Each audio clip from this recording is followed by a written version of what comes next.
Hello বন্ধুরা, আমার চ্যানেলে তোমাদের অনেক অনেক স্বাগত জানাই। আশা করছি তোমরা সকলেই খুব ভালো আছো আর আমিও খুব ভালো আছি। আজকে আমরা জানবো সঠিক পদ্ধতিতে মেশিনে কিভাবে তেল দিতে হয়। তার জন্য আমি এই তেলের বোতলটা নিয়ে নিয়েছি। তেল দেওয়ার জন্য এই বোতলটা ব্যবহার করছি। তোমরা চাইলে ড্রপারও ব্যবহার করতে পারো। এভাবে খুব সহজ পদ্ধতিতে মেশিনে আমরা তেল দিতে পারবো। মেশিন চালাতে গেলে সপ্তাহে একবার অন্তত তেল দিতে হবে, না হলে মেশিন জাম হয়ে যাবে, চালাতে খুব অসুবিধা হবে, কড়া কড়া ভাব লাগবে। সেজন্য আমাদের মেশিনে তেল দেওয়া একান্তই প্রয়োজন। এর ফলে মেশিনে আমাদের কড়া ভাব দূর হয়ে যাবে। চলো তাহলে আমরা দেখে নিই কীভাবে আমরা মেশিনে তেল দেবো। আমি প্রথমে এই ন্যাকড়াটা নিয়ে নিয়েছি। এই মেশিনে যে ধুলোর বালিগুলো আছে সেগুলো আমি প্রথমেই সাফ করে নেব।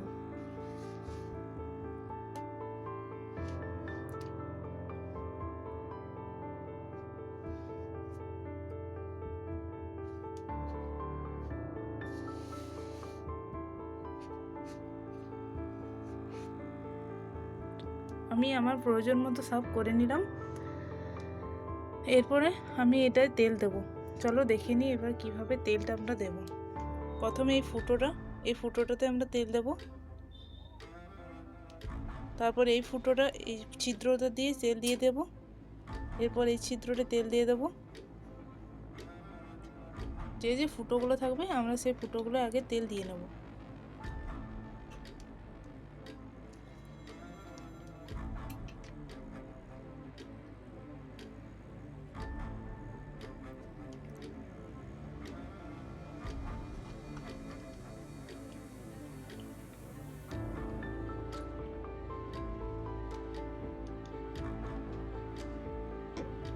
মেশিনটাকে পাদানি থেকে খুলে নেব। এরপর আমি মেশিনটাকে পাদানি থেকে খুলে নিয়েছি, দেখো। এরপর আমরা এই স্ক্রু ড্রাইভারটা নিয়ে নেব। এর সাহায্যে আমি এই স্ক্রুটা খুলে নেব। তো খুব আলগা হয়েছে। এরপর আমরা হাতের সাহায্যে এটাকে খুলে নেব।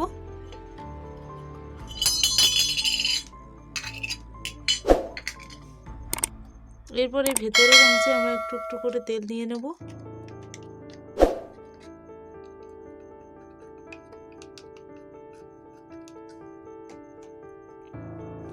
তেল দেওয়া হয়ে গেছে। এরপর আবার এটাকে সেটিং করে নেব।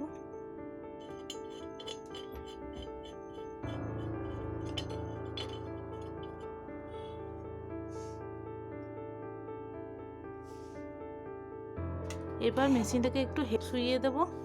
এরপর নিচের অংশে আমরা তেল দেবো।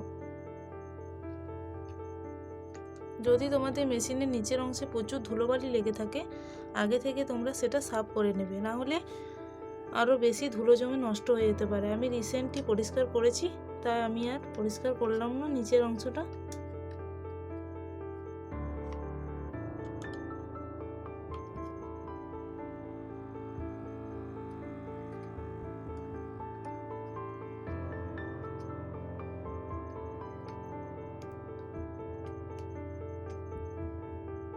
এরপর আমরা মেশিনটাকে আবার সোজা করে নেব।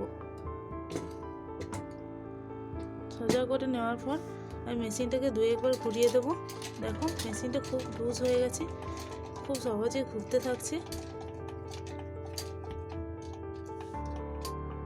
এরপর মেশিনটাকে আমরা আবার পাদানিতে লাগিয়ে নেব। দেখো বন্ধুরা, আমি এটাকে আবার পাদানিতে লাগিয়ে নিলাম মেশিনটাকে। এরপর পাদানিতে এই ফিতেটা লাগিয়ে নেব। পাদানির সাথে মেশিনটা ফিটিংস করে নেব।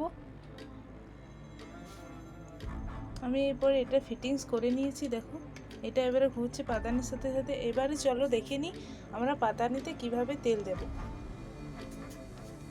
তার জন্য পাদানির নিচের অংশে এসে গেছি। এরপর পাদানির এই চাকতির অংশটায় আমি তেল দিয়ে নেব।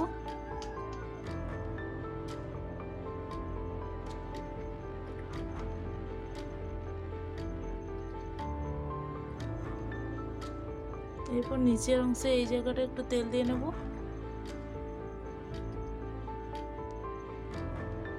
এরপর এই জায়গায় একটু তেল দিয়ে নেব।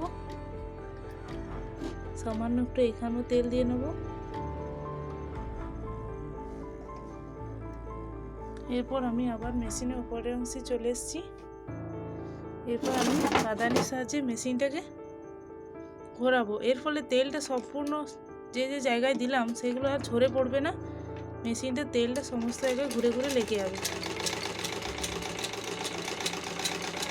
এভাবে কিছুক্ষণ চালিয়ে নেব। এর ফলে মেশিনে যে তেলটা দেওয়া হলো এটা ঘোরার ফলে সমস্ত জায়গায় লেগে যাবে ঠিকঠাক করে। এভাবে কিছুক্ষণ 5-10 মিনিট চালিয়ে নেওয়ার পর আমরা রেখে দেবো। দেখবে কিছুক্ষণ পরে যে মেশিনে কড়া ভাব সেটা দূর হয়ে যাবে এবং মেশিনটা আগের তুলনায় অনেক হালকা হয়ে যাবে। তাহলে আজকে ভিডিওটা এই পর্যন্তই। তোমাদের যদি ভিডিওটা ভালো লাগে তোমরা তাহলে লাইক করো, তোমাদের কোনো মতামত কমেন্টে জানিও, আর ভালো লাগলে অবশ্যই করে সাবস্ক্রাইব করে পাশে থেকো। দেখা হচ্ছে পরের ভিডিওতে খুব শিগগিরই।